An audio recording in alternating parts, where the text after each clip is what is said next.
Okay guys, hari yang ditunggu-tunggu kan, Manchester United lawan Asian All Stars. Sekarang kita parking ni jauh sedikit, tak apa.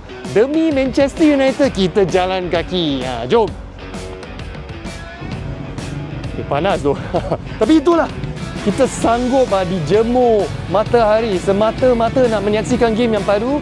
Malam ni kan, kalau dia 0-0, 1-1, aku hampa lah. Aku tak kisah siapa dapat piala yang berprestige ini. Piala besar bro.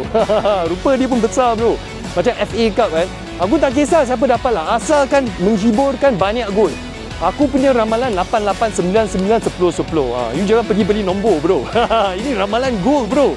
Tapi itulah. So dah nak sampai. Kita tunjuk kat sana, Stadium Bukit Jalil. Jom. Jangan kena langgar.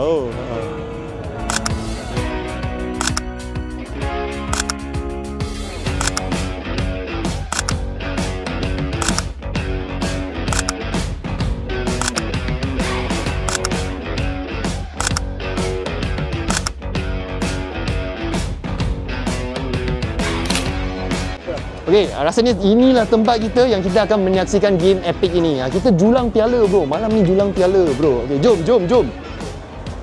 Kick off berapa? 8.45 petang.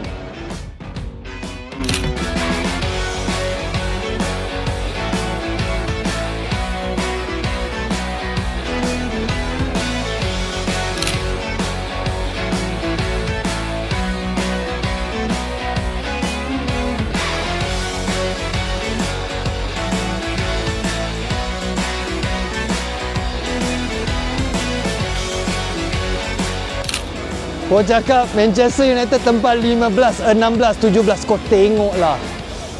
Gila panjang weh. Ini kelab paling besar di dunia je boleh buat benda ni. Mantap. Gila kau serius.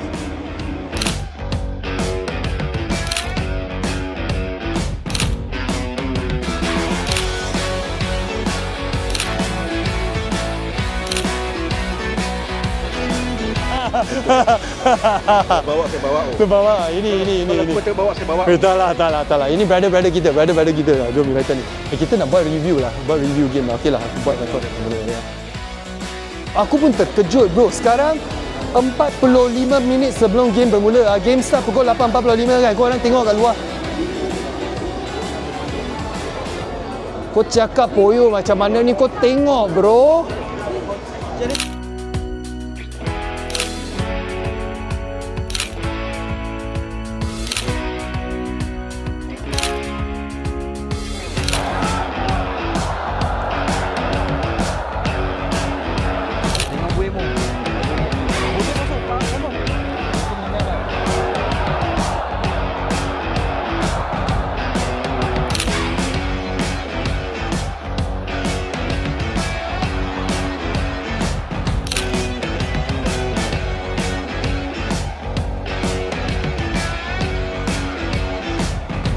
Gila bro. Apa benda weh? Apa benda ni weh? Apa benda ni weh? Apa benda ni weh? Apa benda ni weh? Apa benda ni weh? Apa benda ni weh? Okey, mantap.